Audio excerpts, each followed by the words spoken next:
Slavery, and slavery is not just looked at in terms of diaspora, it's also looked at in terms of the continuum between chattel enslavement, colonialism and neo-colonialism. So that is something that's not just within history, it can be taught from many different dimensions and is geography, citizenship, humanities, ARIA, what have you. There's also lots of stuff that goes on around Memorial Days. Some of you may have been familiar with 2007, which was the bicentennial of the British Parliamentary Abolition of the Slave Trade Act.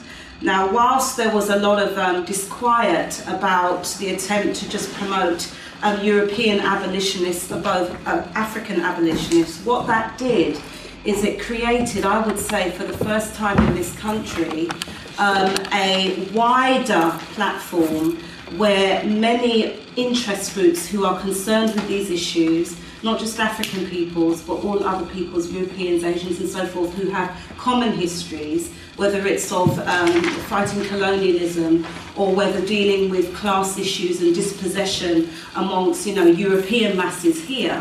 It was one of the sort of real political milestones in opening up this British dialogue.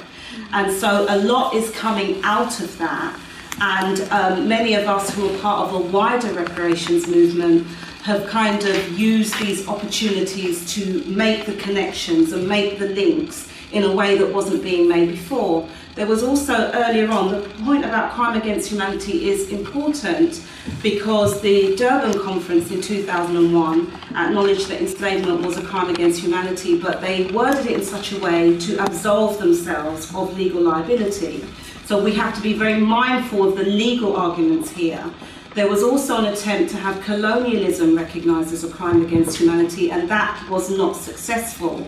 So what we did in PARCO after Durban in 2001 was attempt to bring a prosecution against Her Majesty and the various organs of the British state testing this law on crime against humanity.